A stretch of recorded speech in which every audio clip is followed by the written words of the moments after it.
आर्थिक मामलों के जानकार और संविधान विशेषज्ञ ऐसी भाषा का इस्तेमाल करते हैं कि आम जनता को ये बातें समझ में ही नहीं आती है। अरे सीधी सी बात है, सरल भाषा में आप समझाइए कि यदि आप हमें कह रहे हैं कि आपको BMW पर घुमा देंगे तो कैसे घुमाओगे, पैसे कहां से आएंगे? ये बिल्कुल वैसे ही बात है जैसे हमने वादा किया था कि 2100 रुपया देंगे, 2500 रुपया देंगे। आप लोगों को मालूम ही नहीं है। खड़े रहिए वहीं पे रस्सी के पीछे, वहीं खड़े रहिए, आपको कुछ नहीं मालूम। यदि अरविंद केजरीवाल जी के समकक्ष यदि देश के प्रधानमंत्री जी को आप रख देना चाहते हैं कि अरविंद केजरीवाल जी ने झूठ बोला तो देश के प्रधानमंत्री भी झूठ बोलेंगे, तो हमें कोई एतराज नहीं है। बुलवाइए आप उनसे। अरविंद केजरीवाल झूठ बोल ये मान गए ना? बुलवाइए ना, बुलवाइए। देश के प्रधानमंत्री झूठ बोल रहे हैं। झूठ बोला, ये तो मान गए। सबके सामने इन्होंने आज चैनल पे कहा है कि केजरीवाल जी झूठ बोलते हैं।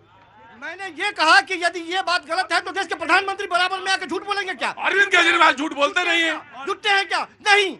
लगभग 90% से ज्यादा जितने वादे पूरे किए थे, पूरे दिल्ली की जनता ने ये बात देखा था। हमने शिक्षा के बारे में बात किया, स्वास्थ्य के बारे में बात किया, पानी के बारे में बात किया, बिजली के बारे में हमने बात किया। वो सारी चीजें हमने दी थी दिल्ली की जनता को। ये दिल्ली की जनता को केंद्र बनाम राज्य बना के जिस तरह से इन लोगों ने लूटा है, हर एक वादे को याद कराएंगे और दिलवाएंगे इनसे। इंफ्रास्ट्रक्चर पे कमजोरी रही थी सरकार में, ये तो देखिए आपको भी मानना पड़ेगा कि इंफ्रास्ट्रक्चर के मामले में मैं भी बीजेपी के ऊपर मैं भी विश्वास नहीं कर पा रहा। लेकिन अगर वो 28,000 करोड़ रुपया खर्च हुए तो वो फिर दिल्ली के लिए क्रांतिकारी होगी। इंफ्रास्ट्रक्चर का मामला छूट रहा था सर। हाँ देखिए भाई, इन्होंने एक विशेषज्ञ रुका यार, तुम ही रोज रोज तुम ही बराबर बोलोगे तो नहीं बनती है। दूसरे लोगों को भी मौका मिलना चाहिए। केजरीवाल जी ने अगर काम किया। एक मिनट सर आता हूँ। कहाँ से आना हुआ? खड़े रहो चुपचाप। कहाँ से आना हुआ? दिल्ली से ही है। दिल्ली से। क्या नाम है साहब? दिनेश त्यागी। त्यागी जी क्या काम करते हैं? मैं टीचिंग का काम करता हूँ। टीचिंग। तो ये स्कूल दिल्ली के आउटर वाले में है या अंदर वाले? नहीं, ईस्ट दिल्ली में। ईस्ट दिल्ली में। बहुत बहुत स्वागत है त्यागी साहब, आप बोलिए। मैं ये कह रहा था केजरीवाल जी ने अगर काम किया होता तो हर कैग की सारी सब रिपोर्ट में करप्शन का काम आया है। इनका करप्शन सभी में आया है। एजुकेशन में जहाँ तक है, जैसे एजुकेशन में भी बोल रहे थे आप वाले, तो एजुकेशन में कौन से स्कूल्स में इनका कौन सा नेताओं का बच्चा पढ़ता है या किसका पढ़ता है?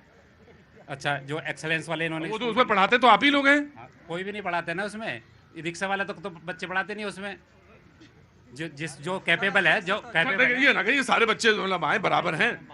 कुछ स्कूलों में जो स्कूल ऑफ एक्सेलेंस खोला था, वो कितने स्कूल खोले इन्होंने पूरी दिल्ली में, और बजट कितना है? करप्शन इनका वाटर में इनका करप्शन निकला है। कैग की रिपोर्ट सब पे तो आ रही है। अच्छा ठीक है हाँ जी। अगर इन्होंने काम किया होता तो दिल्ली का ये हाल होता ही नहीं 11 साल में। जो ठीक है त्यागी साहब, बिल्कुल त्यागी साहब की बात ली। जब से आज तक ऐसा का वैसा ही है। शीला जी के त्यागी साहब जी, बिल्कुल त्यागी साहब जी ने बात बोला कि शीला जी के जमाने में था और तब से वैसा ही का वैसा ही है। जी भैया क्या नाम है? प्रिंस नाम है मेरा। प्रिंस। अच्छा, तो प्रिंस कहाँ रहते हो? मैं दिल्ली में ही रहता हूँ। दिल्ली में रहते हो। अच्छा बताओ कौन से इलाके में? मैं नॉर्थ जोन में हूँ, 84 ठीक है बेटा, जोन। बोलो। तो हमारे यहाँ पर अभी एमसीडी ने जारी किया है कि अब वो जो गार्बेज कलेक्ट करते हैं तो उसके लिए भी वो टोकन लेंगे, टोकन अमाउंट। और तो मैं ये पूछ रहा था, जैसे मेरे जो फादर है वो टैक्स पेयर है, तो वो टैक्स भरते हैं, ITR फाइल करते हैं, तो उसका भाई रुको एक मिनट, बहुत अरे हाँ। तो ITR फाइल करते हैं जैसे मेरे पापा। हाँ। तो कई लोग हैं जो ITR नहीं फाइल करते, जिनके पास पैसा है। हाँ। तो मेरे पापा जो कर रहे हैं, हाँ। उनको बेनिफिट मिलना चाहिए। फिर गार्बेज का पैसा क्यों? उधर भी पैसा दे रहे हैं, इधर अब तो सरकार भी बदल गई है। जी देखिए, जनता है, सुझाव है, और ये बात समझनी चाहिए कि भाई आप अगर आपको एमसीडी में भी कटौती हुई है। फिर मैं दिखा दूं जनता के बीच में, 8,423 करोड़ पहले था। देखो मेरी बात सुनो संजीव, बिल्कुल सही है, तुम बताते रहो, मैंने तुम्हें आज बिल्कुल नहीं टोका, लेकिन अब 5 साल कुछ हो नहीं सकता। मतलब अब जो हो गया नहीं, बिल्कुल ना करो, तो ना करने देना, बिल्कुल ना करने देना, बिल्कुल तुम टाइट रहना संजीव, तुम बिल्कुल टाइट रहना। हाँ हाँ। मैं तो बड़ा आनंदित हूँ, अगर ये जैसा कह रहे हैं वैसा करें। वो अच्छा तब होगा जब पंजाब में डिलीवरी भी दें और यहाँ प्रश्न उठाएं, तो हो सकता है संभवतः कुछ लोग इनके साथ। उन्होंने पूछा कि एमसीडी का जो कलेक्ट करने आता है उसको भी पैसा देते हैं, हम टैक्स भी देते हैं, तमाम सारी चीजें। दूसरा, विपक्षी साथियों की कुछ इच्छा थी कि वो जो है आर्थिक सर्वे नहीं पेश हुआ, ऐसा नहीं हुआ, वैसा नहीं हुआ। आर्थिक सर्वे में अकेला वो भाग तो होता नहीं कि हम आगे क्या कैसे करेंगे, ये भाग भी होता है कि हुआ कैसे, स्थिति क्या थी। तो इंतजार करिए, व्हाइट श्वेत पत्र आने वाला है, इंतजार करिए। ठीक जी जनाब, हर नाम देखिए, मैं तो फिर कहूंगा कि हम सकारात्मक एक विपक्ष की भूमिका में हैं। मैंने अपने पहले कई टीवी शो में हमेशा कहा है कि हम इनकी भाजपा की सरकार को कम से कम 6 महीने तो कहेंगे कि भाई आप इस अपना सर्वे बनाइए, आप अपना इसमें इंफ्रास्ट्रक्चर पे काम कीजिए, अपनी योजना बनाइए, समन्वय बैठाइए, केंद्र सरकार से पैसा लाइए, लेकिन कुछ दिल्ली के लिए काम करिए। हम चाहते हैं कि जो भी बजट में इन्होंने प्रावधान किए वो सकारात्मक रूप से नीचे दिखे। यार हरनाम, तुम इतना लीनियंट लगते हो कभी कभी, तो मुझे लगता है कि कहीं ऐसा तो नहीं कि तुमने इनको निपटाने के लिए बिल्कुल चुप हो गए हैं कि ये निपट जाए। बार बार बोल रहे हैं कि हम विपक्ष की भूमिका में। भाई साहब, आप कहीं नहीं हैं, आप कहीं नहीं हैं, दिल्ली में कहीं नहीं है। इस चीज को स्वीकारिए। देखिए मैं कहता हूं, देखिए जमहूरियत में जरूरी नहीं आप सदन में हो, हम सदन के बाहर एक सकारात्मक विपक्ष की भूमिका में हैं। और विपक्ष की भूमिका में जरूरी नहीं है हर बार आप सत्ता पक्ष से यही कहते रहे कि आप कुछ नहीं कर रहे। हम कह रहे हैं कि 6 महीने का, आपके पास 10 साल का समय था ना, दिल्ली का तो बेड़ा गर्क किया है। तो अभी हम 6 महीने में इनसे सवालात भी करेंगे, जवाब भी करेंगे। दिल्ली की जनता के अगर कोई मुश्किलात होगी तो इनके खिलाफ धरना प्रदर्शन भी करेंगे।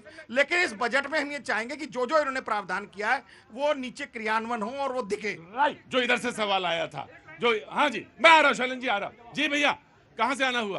बिहार से। बिहार में कहाँ से? लखीसराय। ठीक है, कुर्ता उर्ता सिलवाओ 5-6 और पैजामा भी, और तैयारी करो, हम आ रहे हैं जी। देखिए, इस पूरे बजट में लगभग 50 बड़े पॉइंट हैं। एक पॉइंट पर भी ये नहीं कह सके ये क्यों किया गया। इन्होंने तो 1200 करोड़ रुपए तक अपने एडवर्टाइजिंग बजट को रखा था। 1200 करोड़ भैया। और जब पूछा गया कि मेट्रो को पैसा काहे नहीं दे रहे हो, रैपिड रेल वाले को पैसा काहे नहीं दे रहे हो, तो कहते मेरे पास पैसा नहीं है। इसलिए ये बजट बनाया गया है।